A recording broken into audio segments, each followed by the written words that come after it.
యేసుక్రీస్తు నామములో ప్రార్థిస్తూ ఉన్నాను తండ్రి. అందరూ కూర్చుందాం.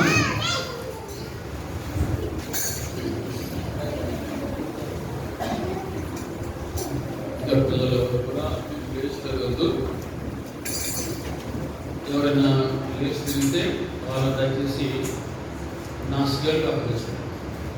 నాకు కాదు, నా స్కేల్గా అప్పగించండి.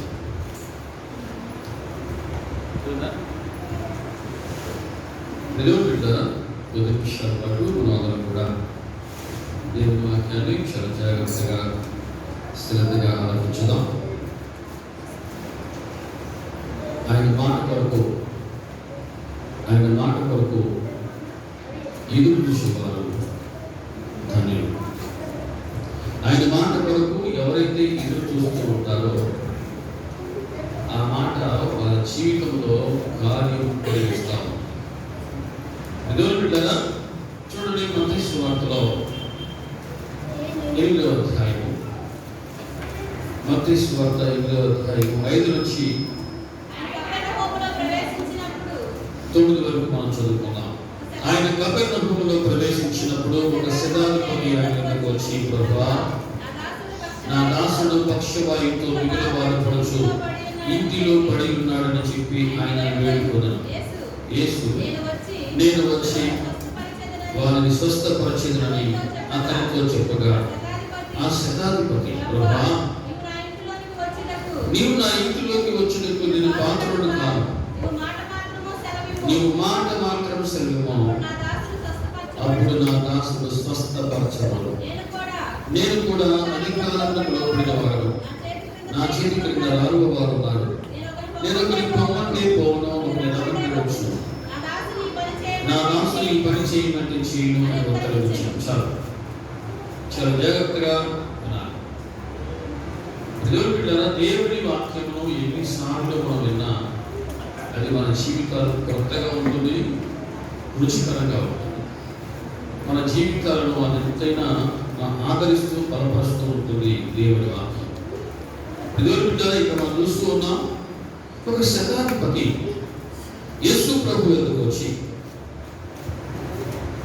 యేసు ప్రభు దగ్గర ఎవరి గురించి మొదలుపెట్టుకుంటున్నాడంటే తన గురించి కాదు, తన కొలువులో పనిచేసినటువంటి ఒక దాసుని గురించి మొదలుపెట్టుకుంటూ ఉన్నాడు.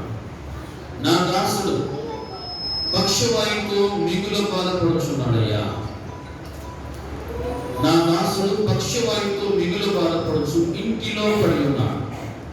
ఈ శతాధిపతి యేసు ప్రభు యొద్దకు వచ్చినప్పుడు చాలా జాగ్రత్తగా వినాలి.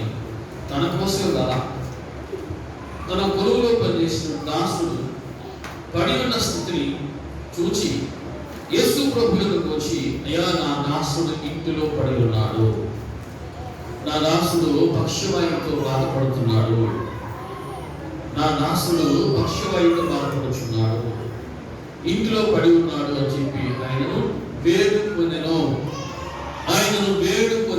చాలా జాగ్రత్తగా ఉన్నారు. యేసు ప్రభు యొద్దకు రావడానికి ఒక అధికారికి ఎంత తగ్గింపు ఉండాలో అర్థం చేసుకోవాలి. యేసు ప్రభు యొద్దకు రావడానికి హోదాను అడ్డం పెట్టుకుని రావడం కాదు. ఉండి రావడమే కాదు, తగ్గించుకొని కూడా రావాలి. యేసు ప్రభు ఎందుకు వచ్చేవారు తగ్గించుకొని రావాలి. వచ్చి ఏమంటున్నాడంటే, అయ్యా నా దాసుడు మిగుల బాధపడుతున్నాడు. సమస్య ఏంటి? పక్షవాయుతో బాధపడుతున్నాడు. పక్షవాతం ఇంటిలో పడి ఉన్నాడయ్యా, నేను అతని స్థితిని చూడలేకపోతూ ఉన్నాను.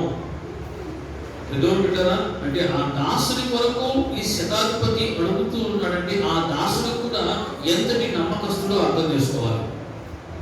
ఆ దాసుడు ఎంత నమ్మకంగా తన పొరుగులో పనిచేసాడో అర్థం చేసుకోవాలి. అటువంటి దాసునికి లేవలేని స్థితి వచ్చింది, పడిపోయిన స్థితి వచ్చేసింది. అటువంటి దాసుని యజమానుడు మర్చిపోకుండా నా దాసుని బాగు చేసుకోవాలి అనేటువంటి ఒక మంచి ఆలోచనతో, ఒక మంచి సదుద్దేశంతో యేసు ప్రభు మీదకి వచ్చి అడుగుతున్నాడు, అయ్యా నా దాసుడు పక్షవాయుతో మిగుల బాధపడచ్చు, ఇంటిలో పడి ఉన్నాడయ్యా అని చెప్పి ఆయన వేడుకొనిలో. చూడండి, శతాధిపతి ఒక అధికారంలో ఉన్నవాడు ఏం చేస్తున్నాడు? వేడుకుంటున్నాడు.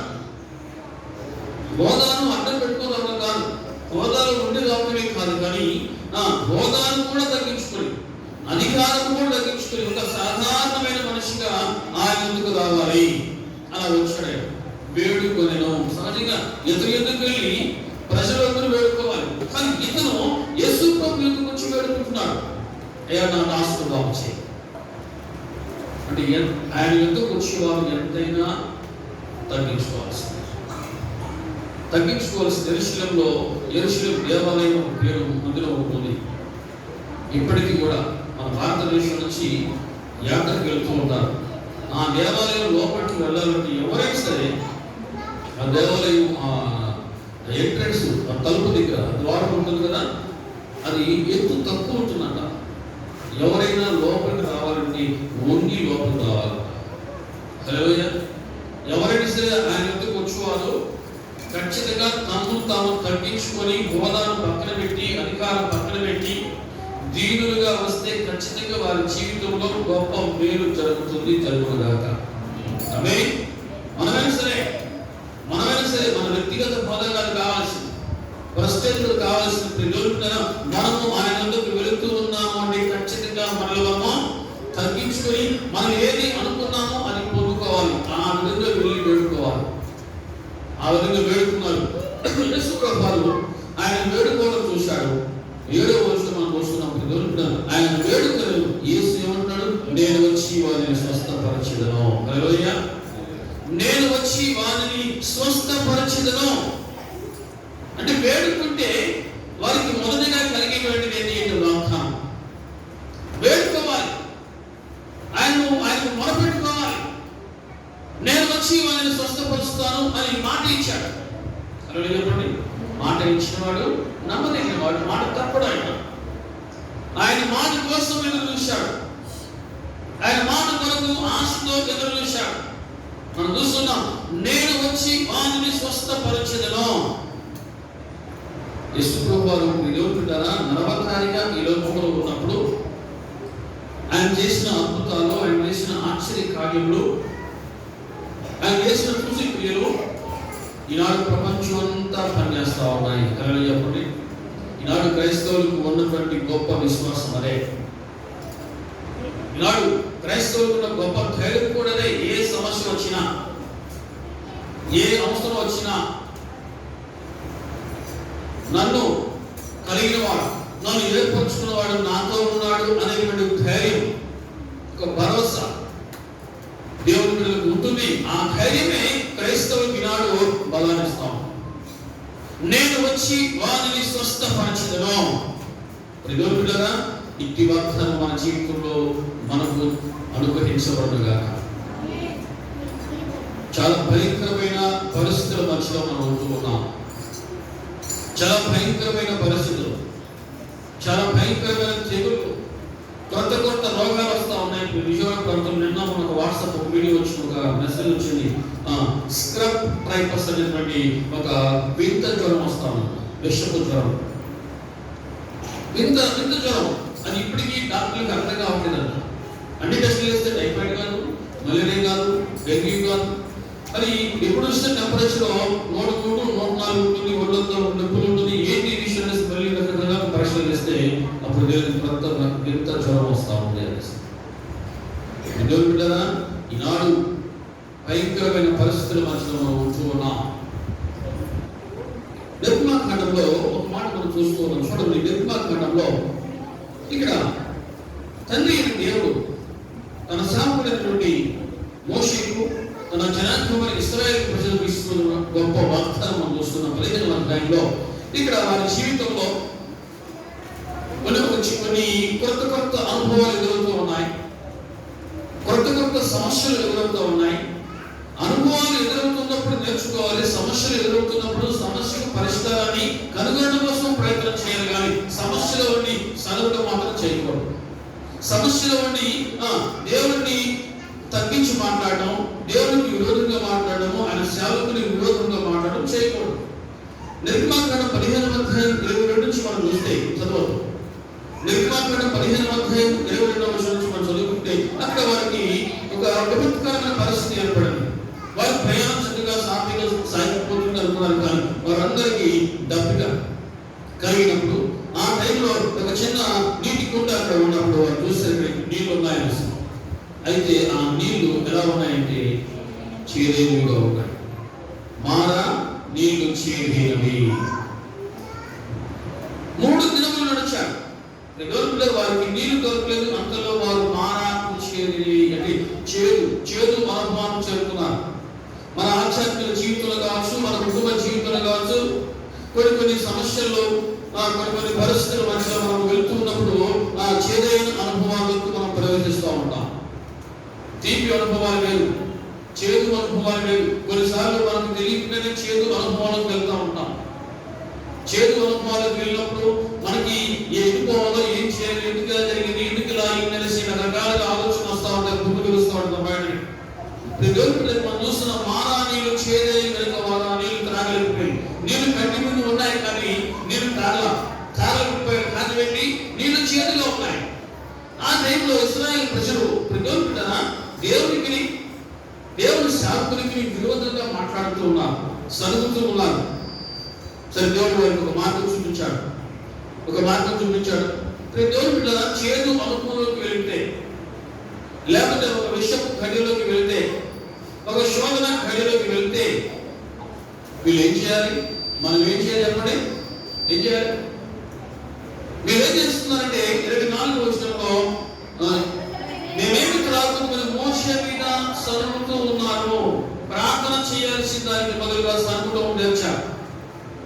ప్రార్థన చేయాలి, దానికి బదులుగా సరుగుడు నేర్చారు, గొలుగులు నేర్చారు. చాలా జాగ్రత్తగా అర్థం చేసుకుని, నువ్వు సరిగితే నీ సమస్యకు పరిష్కారం దొరకదు, నువ్వు గొలిగితే నీ సమస్యకు పరిష్కార మార్గము దొరకదు. మోషే మీద సరుగుతూ ఉన్నారు. కొన్ని సమయాల్లో మనకు కుటుంబ సమస్యలు వచ్చినప్పుడు, కొన్ని సమయాల్లో దేవుడుంటారా సమస్య మనకు ఎదురైనప్పుడు, మనకంటే కూడా సమస్య కొంచెం పెద్దగా శక్తివంతమైనదిగా కనిపించినప్పుడు మనం ఏం చేస్తామంటే మన తోటి వారి మీద, తోడి కోడల మీదో, అత్త మీదో, లేకపోతే కోడల మీదో, నాన్న మీదో, తండ్రి మీదో, లేదా అన్న మీదో, తమ్ముడి మీద ఎవరో మీద సరుగుతూ ఉంటారు.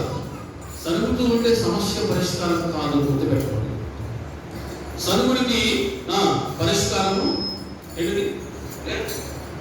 సరుగుడు జరిగితే నేను జరిగినంత మాత్రం ఇంకా పని అవుతుంది అనుకుంటే నిజంగా పని పని అవ్వదు. పని అవ్వకపోగా దేవుడు బిడ్డరా మరింతగా వ్యసనం పడాల్సిన పరిస్థితి వస్తాం. మోషే దేవునికి మొరపెట్టాడు. 25వ వచనం, అతడు యెహోవాకు మొరపెట్టెను. హల్లెలూయా చెప్పండి. ఎవరి కోసం మొరపెట్టాడు? ఇశ్రాయేలు ప్రజల కోసం మొరపెట్టాడు. వారిలో కూడా మోషే ఒకటే కదా. మోషేకి తప్పు కావాలిదా? మోషేకి నీళ్ళు తాగాలనిపించదా? మోషే కూడా ఉన్నాడు. మోషే సరైనవాడు. ఇశ్రాయేలు ప్రజలు ఎందుకు జరుగుతూ ఉన్నారు? ఎవరి కోసం మొరపెడతాడు? ఇశ్రాయేలు సమాజం కోసము మొరపెడుతూ ఉన్నాడు. హల్లెలూయా చెప్పండి. మోషే కూడా సరిపోవచ్చు కదా. మోషే అనొచ్చు, మీరు చేసిన పాపాల వల్ల ఏమన్నా అన్ని ఎదురవుతుంది అనొచ్చు కదా. అనలా, అయ్యా మీరు నీవే బయట తీసుకొచ్చారు, వీరికి ఇప్పుడు తప్పిగా ఉండేది, వీరికి తప్పిక చేయాలి. వినయంగా దేవుని దగ్గర మొరపెడుతూ నేర్చాడు. వాళ్ళు చెప్పండి, మీరేమో సరళం నేర్చారు, మోషే ఏమో వినయంగా దేవునికి మొరపెట్టుకోవడమే నేర్చాడు. అది నేర్చుకోవాలి మన జీవితంలో. ఇక్కడ సేనాధిపతి కూడా తన దాసుని కోసం మొరపెడుతూ ఉన్నాడు, తన దాసుని కొరకు వేడుకుంటూ ఉన్నాడు. ప్రజలు పెట్టారా? ఇక్కడ ఇశ్రాయేలు ప్రజలు సరుగుతూ ఉంటే మోషే ఏం చేస్తున్నాడు? దేవునికి మొరపెడుతూ ఉన్నాడు, ప్రార్థన చేస్తా ఉన్నాడు. దేవుడు 26వ వచనంలో, మీ దేవుడిని యెహోవాను శ్రద్ధగా విని ఆయన దృష్టికి న్యాయమైనది చేసి ఆయన ఆజ్ఞలకు విధేయులై ఆయన కట్టడలన్నిటిని అనుసరించి నడిచిన ఎడల నేను ఐగుప్తులకు కలిగించిన రోగములలో ఏది మీకు రానియను, నిన్ను స్వస్థపరచు యెహోవాను నేనే అనెను. చెప్పండి, నిన్ను స్వస్థపరచు యెహోవాను నేనే. ఎప్పుడు వచ్చింది వాగ్దానం? నిన్ను స్వస్థపరచు యెహోవాను నేనే అనే భరోసా దేవుడు మోషేకు ఎప్పుడు ఇచ్చాడో? మొరపెట్టినప్పుడు. హలో చెప్పండి, శరీరంలో ఆ వాగ్దానం మొరపెట్టిన వారికే వచ్చింది. ఆ వాగ్దానం మొరపెట్టు, దేవుని వేడుకోవాలి, దేవునికి మొరపెట్టు, అది నువ్వు నేర్చుకోవాలి. అది ఎటువంటి చేదు అనుభవాలు ఉన్నా సరే, ఇక నా జీవితం తీపిగా మారుతా, నా జీవితం మొదలుగా మారుతా, నా బ్రతుకుగా చేదైనా, నా బ్రతుకుగా చేదు కలిసిందేనా, ఆ ఆలోచన ద్వారా కూడా మారాలి. ఆలోచన మారాలి. ఖచ్చితంగా నా దేవుడు నా జీవితంలో ఉన్న చేదు అనుభవాన్ని మధురంగా మార్చగలడు అని నమ్మిన వారు చెప్పండి. హల్లెలూయా, హల్లెలూయా. మారాను మధురంగా మార్చగలిగిన వాడు. నయోమి అంటే అర్థమేనా? నయోమి అంటే అర్థమైంది. నయోమి చెప్పండి, తెలియదా? నయోమి జీవితం, నయోమి అంటే మధురము. కానీ జీవితం కుటుంబం అంతా పూర్తిగా అయిపోయిందండి. చివరికి మగదిక్కులేని సంసారంగా మారుతుంది. ఎంత భయంకరమైన చేదు అనుభవం అంటే, నిండు కుండగా వెళ్ళిన మనిషి మంగళంగా మారిపోయింది. భర్త చనిపోయాడు, 2 కుమారులు. పేరు మధురమే, కానీ జీవితం అంతా చేదు. కొందరి జీవితాల్లో సంతోషరామ్ అని పేరు పెట్టుకుంటారు. నువ్వు కదా, కానీ వాళ్ళ జీవితంలో ఏముండదు? సంతోషం ఉండదు. కొందరి జీవితంలో ఆనందం అని పేరు పెడతారు, కానీ వాళ్ళ జీవితంలో ఏముండదు? ఆనందం ఉండదు. కొందరి జీవితంలో మధురవాణి అని పేరు పెడతారు, కానీ అసలు వాళ్ళ జీవితమే మధురం ఉండదు, సౌమ్యం ఉండదు, జీవితం అంతా చేదు. ప్రజలుగా ఎటువంటి అనుభవాలు నీకు ఎదురైనా సరే, అయ్యా నా పేరు తగ్గట్టు నా జీవితం లేదు, నా పేరు మందమే, నా పేరు నయోమి, కానీ నా జీవితం చేదుగా మారిపోయింది, నా కుటుంబం అంతా చేదుగా మారిపోయింది, అయ్యా నా కుటుంబాన్ని నువ్వు జ్ఞాపకం చేసుకొని ప్రజలుగా దేవుడికి మొరపెడుతున్నప్పుడు నేర్చుకున్నాను. మారాను మధురంగా మార్చిన దేవుడు ఈరోజు మన జీవితాన్ని కూడా మధురంగా మార్చగలడు. నమ్మిన వారు చెప్పండి. హల్లెలూయా. మార్పు లేని దేవుడు ఆయన మార్పు లేని దేవుడు. ఇక నాకు పడిపోయాను, నా కుటుంబం పడిపోయింది, ఇక నా జీవితం ఇంతే బహుశా అనుకున్నాడే మా దాసులో. ఆ దాసుని జీవితంలో కూడా వెలుగు వచ్చే రోజు ఒకటి అనే విషయం ఆ దాసులు తెలుసుకోవాలి. వెలుగు దినం ఒకటి.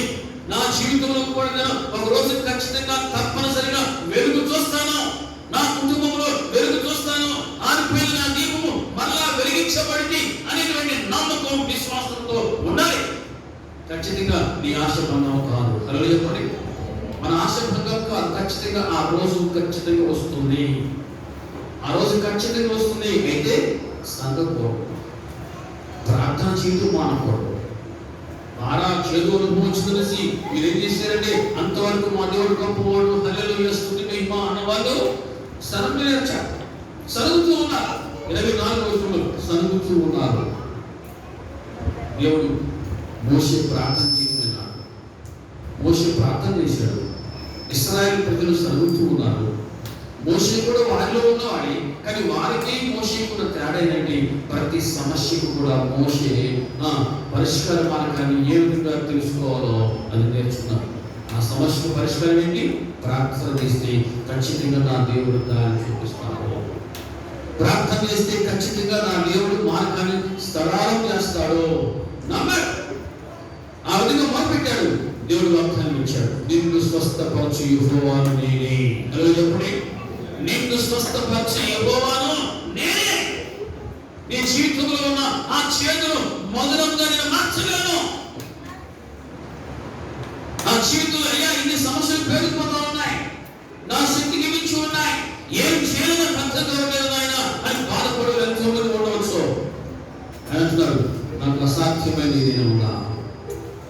నాకు అసాధ్యమైనది ఏదైనా ఉన్నదా? యేసు ప్రభువు అంటున్నారు, నమ్ముట నీ వల్ల అయితే నమ్మవానికి సమస్తము సాధ్యమే. హల్లెలూయా చెప్పండి. ఇక్కడ ఈ శతాధిపతి దేవుని బిడ్డలారా మొరపెడుతూ నేర్చుకున్నాడు. అధికారాన్ని పక్కన పెట్టాడు, హోదాను పక్కన పెట్టాడు, దేవుడై వేడుకోవడం నేర్చుకున్నాడు. హల్లెలూయా చెప్పండి. నువ్వు పొందుకోవాలని ఖచ్చితంగా నువ్వు నేర్చుకోవాలి. నువ్వు పొందుకోవాలి ఏదైనా అంటే ఖచ్చితంగా నువ్వు వినయము నేర్చుకోవాలి. దేవుడుగా ఉండి ప్రార్థన చేయడము నువ్వు నేర్చుకోవాల్సిందే.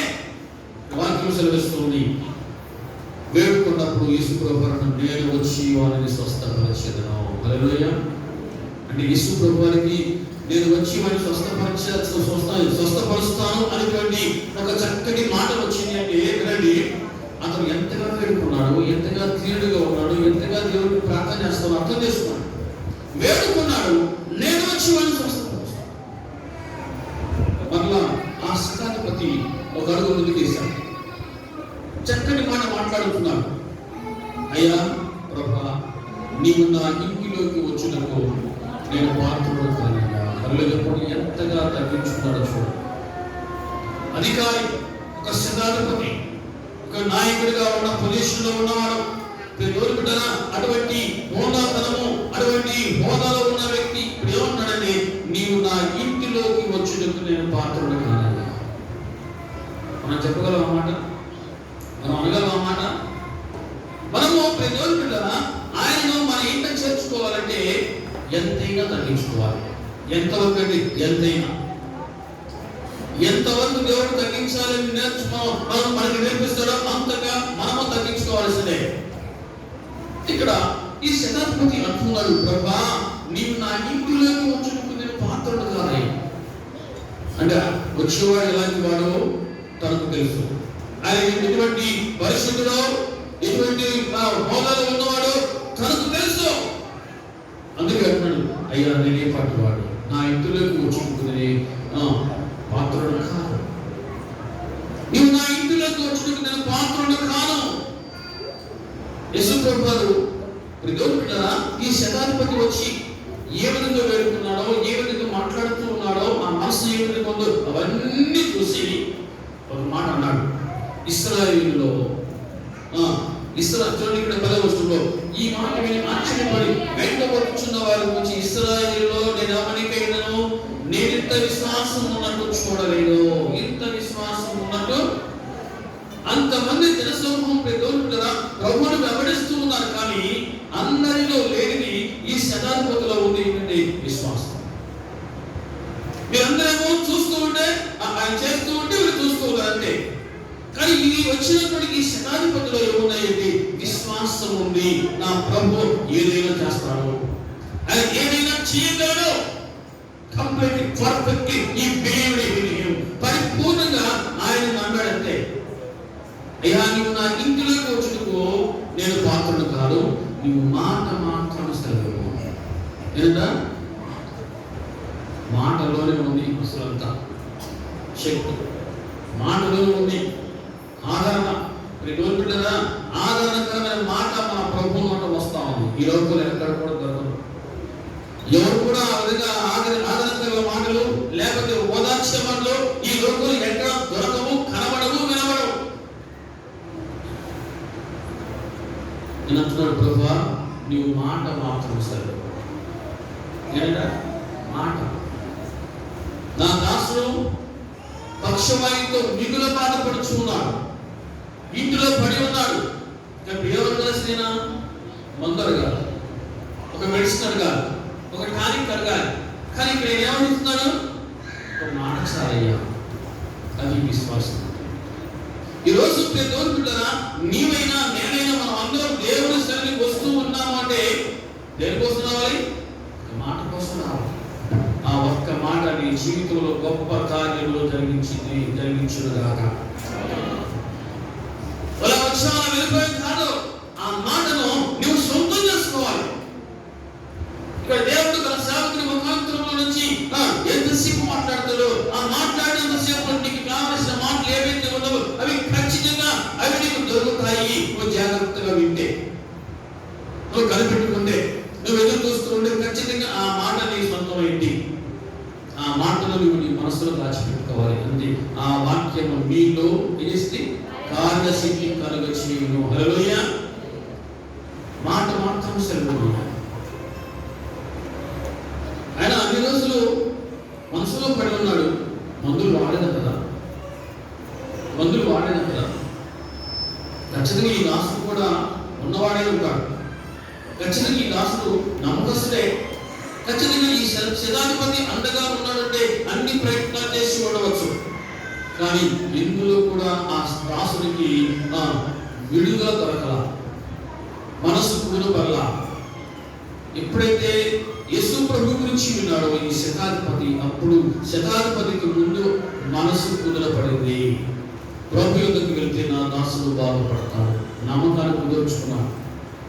ఈరోజు నీ మనసును ఆ విధంగా దేవుడిలో కుదురుగా ఉంచుకో, నిలకడగా ఉంచుకో. నా దేవుడు నన్ను నా సమస్య నుంచి విడిపిస్తాడు, నా దేవుడు నా సమస్యకు పరిష్కార మార్గాన్ని చూపిస్తాడు. మనం చూసిన మాట మాత్రం సెలవు. అప్పుడు నా దాసుడు యేసు ప్రభు వారిని ఒకసారి అపవాది శోధిస్తా ఉన్నప్పుడు ఏమని శోధిస్తూ వచ్చాడు? మత్తయి సువార్త 4వ అధ్యాయంలో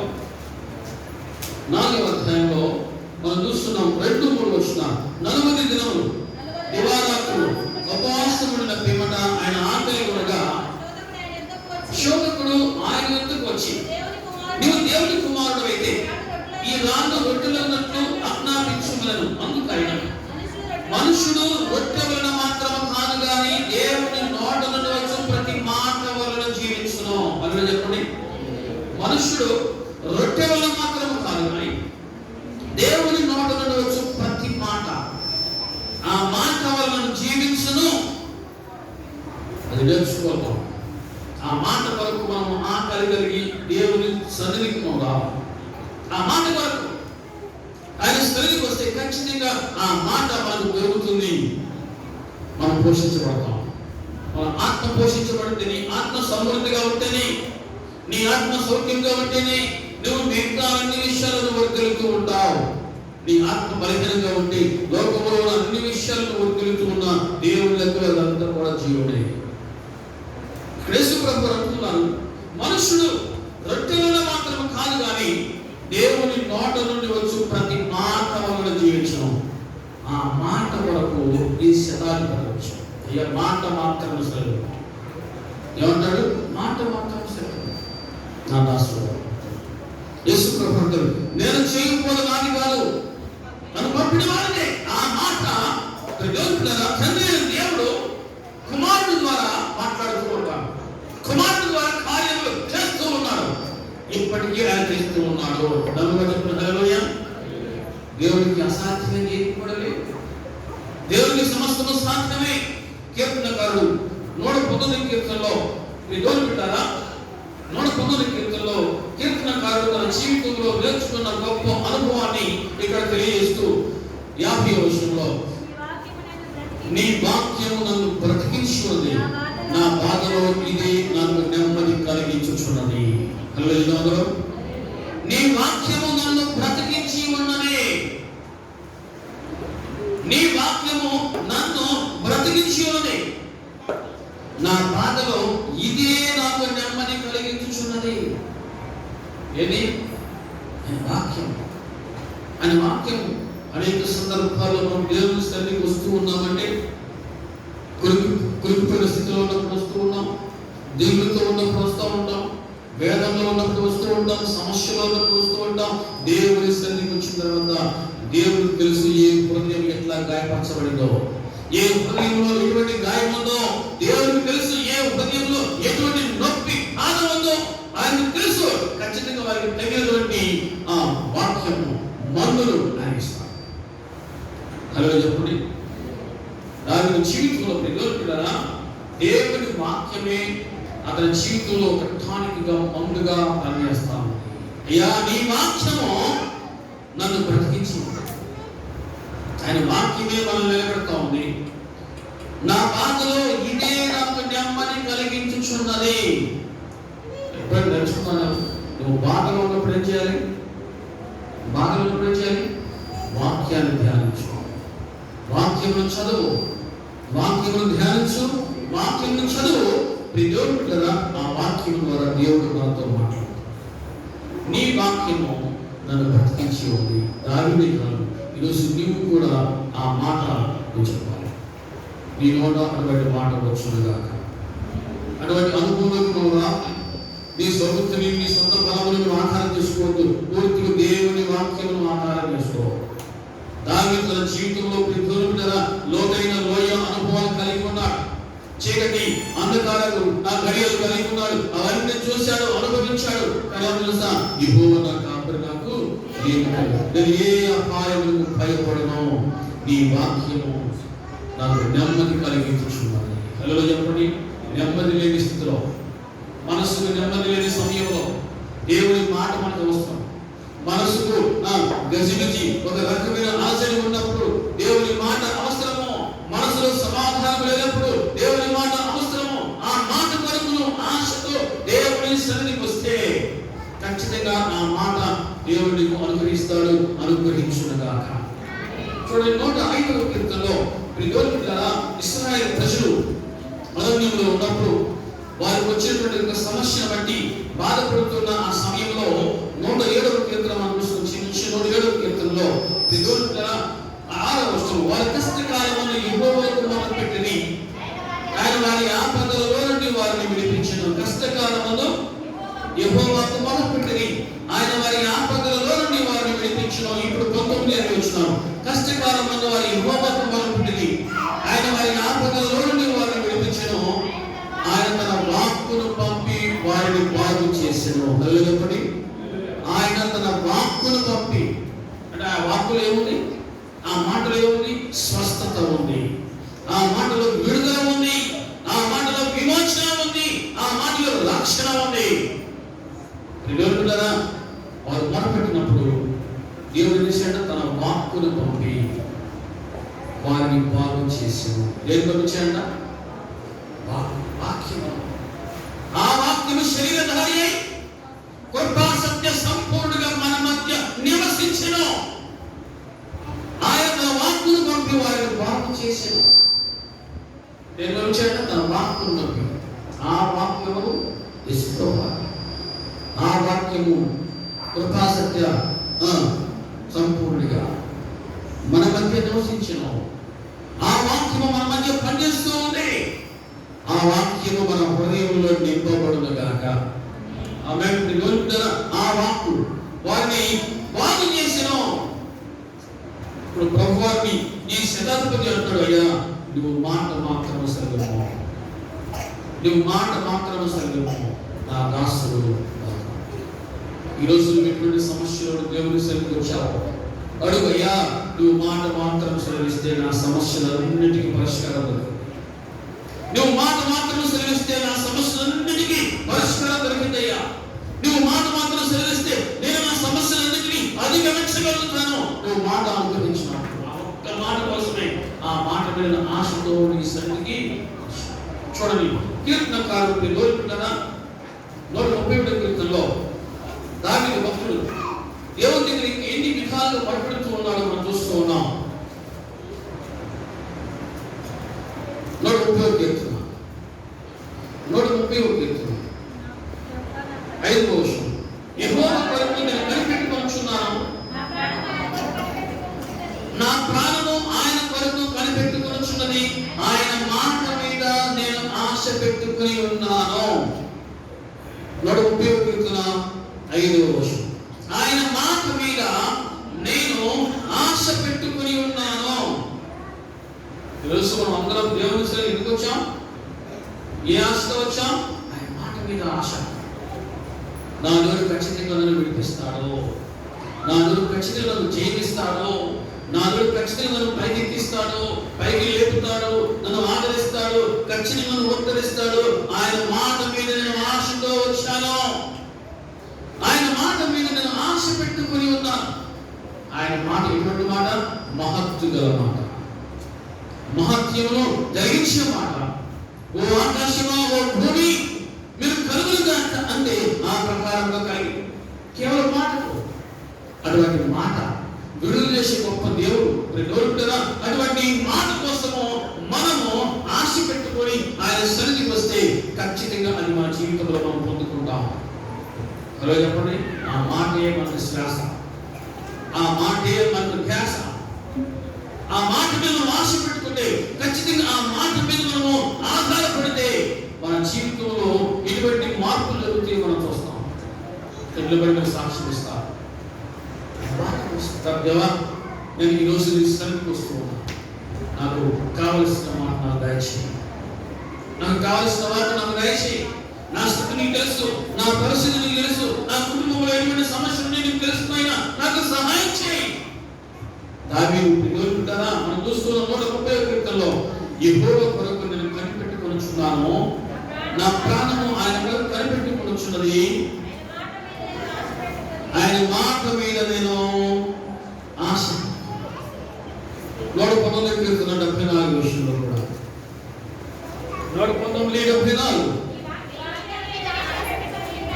నీ వాక్యము మీద నేను ఆశ పెట్టుకుని ఉన్నాను, నేను భయభక్తులు గలవారు నన్ను చూచి సంతోషించురు. 81వ కీర్తన 81వ వచనం, నీ రక్షణ కొరకు నా ప్రాణము సొమ్మసిల్లుచున్నది, నేను నీ వాక్యము మీద ఆశ పెట్టుకున్నాను. హల్లెలూయా. నేను నీ వాక్యము మీద ఆశ పెట్టుకున్నాను అంటే చూడండి, మనకి ఏదైనా ఒక వస్తువు విలువ ఎప్పుడు తెలుస్తుంది? ఒక వస్తువు విలువ ఎప్పుడు తెలుస్తుంది? అందరూ ఇక్కడే ఉంటారనుకుంటున్నాను. ఒక వస్తువు విలువ ఎప్పుడు తెలుస్తుంది? కాస్ట్లీ వస్తువు వద్దు, చిన్న స్క్రూ డ్రైవర్ తీసుకోండి, చిన్న స్క్రూ డ్రైవర్, లేకపోతే చిన్న పిండిస్ తీసుకోండి, లేకపోతే చిన్న పిన్ను తీసుకోండి. టయానికి దొరకల, రోజు కంటి మీద ఉంది, రోజు ఇంట్లో మనం చూస్తూ ఉన్నాం. కానీ మనకు అవసరం వచ్చే టైంలో ఆ పిన్ను లేకపోతే ఆ స్కూటర్, ఆ చిన్న వస్తువు మన కంటికి కనబడకపోతే, మనకు దొరకకపోతే అప్పుడు ఏం జరిగింది? ఆ వస్తువు విలువ ఖచ్చితంగా మనకు తెలుసు. కొంతమందికి కదా దేవుని మాట విలువ ఏమిటో తెలియదు, దేవుని మాట విలువ ఏమిటో చాలా మంది తెలియదు. అందుకే ఏదో వచ్చాం, మందిరానికి వచ్చాం, ఆశ్రయించుకున్నాం, వెళ్ళాం అన్నట్టుగా ఉంటారు. అలా ఉండకూడదు. ఖచ్చితంగా ఆ మాట విలువ మనం తెలుసుకోవాలి. ఆ మాట ఎటువంటి మాటలు మనం తెలుసుకోవాలి, ఎంత శక్తివంతమైన మాట మనం తెలుసుకోవాలి. గౌరవింటారా? అటువంటి మాట మీద ఆశ పెట్టుకున్నాడు భక్తుడు. చూడండి 87వ వచనం, 119:81 మనం చూస్తున్నాం. 119:81 నీ రక్షణ కొరకు నా ప్రాణ సొమ్మసిల్లుచున్నది, నేను నీ వాక్యం మీద ఆశ పెట్టుకుని ఉన్నాను, నన్ను ఎప్పుడు ఆదరించదవో అని నా కన్నులు నీవిచ్చిన మాట కొరకు కనిపెట్టి క్షీణించుచున్నవి. కన్నులు చెప్పండి, నీవిచ్చిన మాట కొరకు. దేనికోసం అంట? నీవిచ్చిన మాట కొరకు కనిపెట్టి క్షీణించుచున్నవి. అమ్మా, మీకు ఏమర్థం? ఇది ఎటువంటి అనుభవం చెప్పండి. మాట ఇచ్చారు కదా, ఇప్పటికి కన్నులు ఎందుకు క్షీణిస్తా ఉన్నాయి? నీవిచ్చిన మాట కొరకు కనిపెట్టి నా కన్నులు క్షీణించుచున్నవి. ఎంత భక్తి, ఎంత విశ్వాసం, ఎంత నిరీక్షణ చూడండి.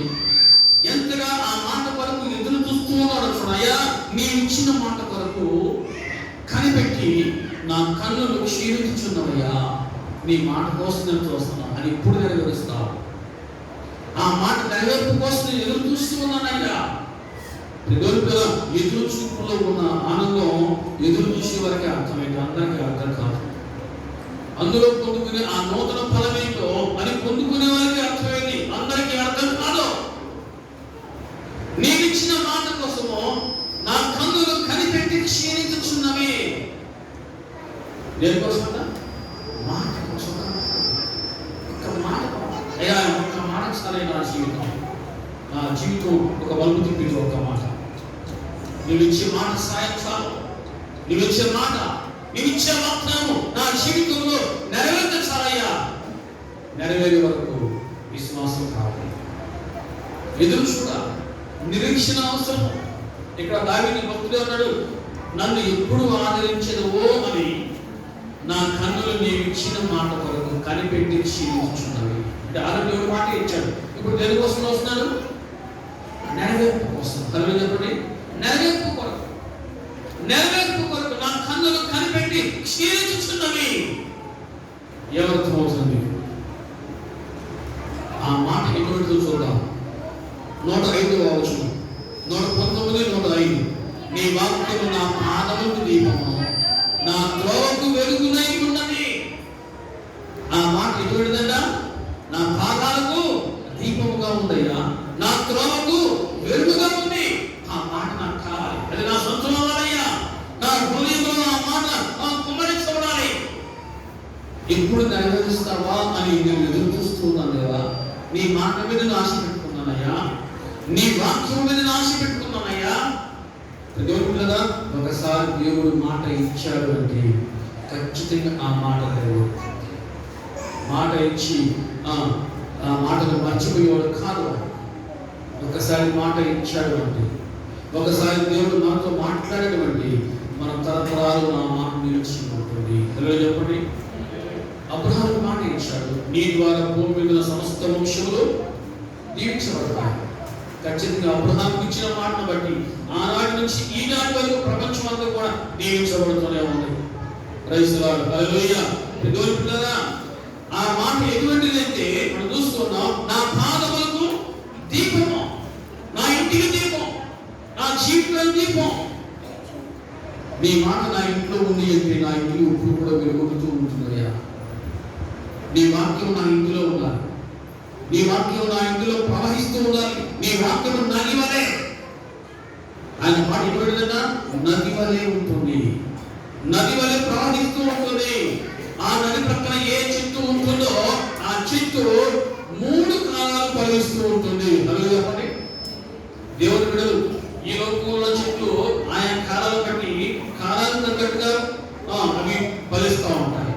ఇప్పుడు వేసవి కాలం వస్తే వేసవి కాలంలో వేస్తుంది. ఏ చెట్టు? మరి మామిడికాయ. చలికాలం చూస్తూ ఉంటుందా? చెట్టుకుంటున్నాం. కానీ దేవుని బిడ్డలు అలా కాదు. దేవుని బిడ్డలు 3 కాలాలు, అన్ని కాలాలు ఫలిస్తూనే ఉన్నారు. ఖచ్చితంగా హల్లెలూయా చెప్పండి. దేవుని బిడ్డలు ఏమర్థం అవుతుంది?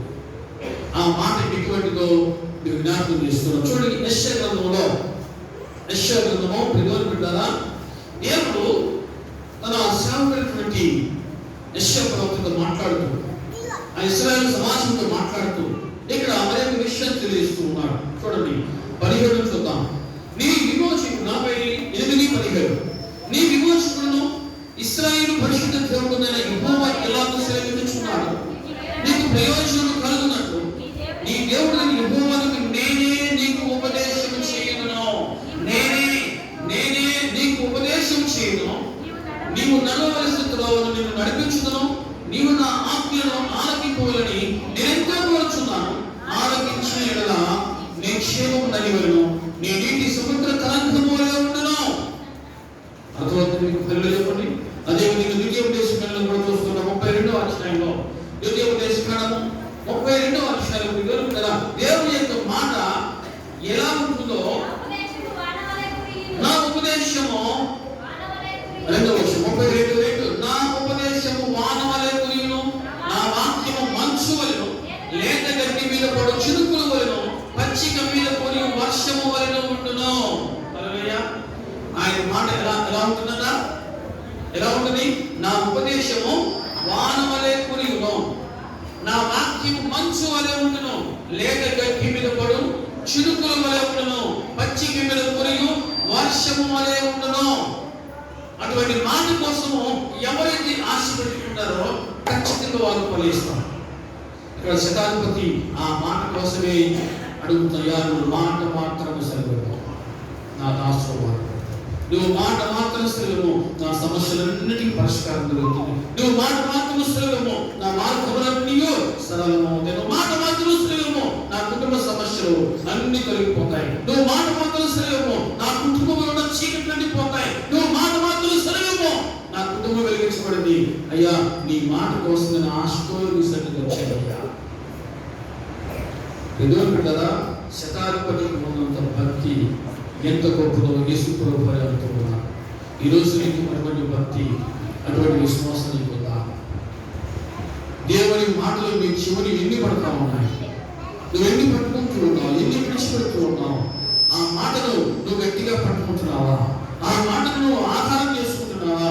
ఖచ్చితంగా నువ్వు గట్టిగా పట్టుకుంటే, నువ్వు ఖచ్చితంగా నువ్వు ఆధారం చేసుకుంటే నీ జీవితంలో దేవుడు ఎటువంటి కార్యములు జరిగిస్తాడో నువ్వు చూస్తావు.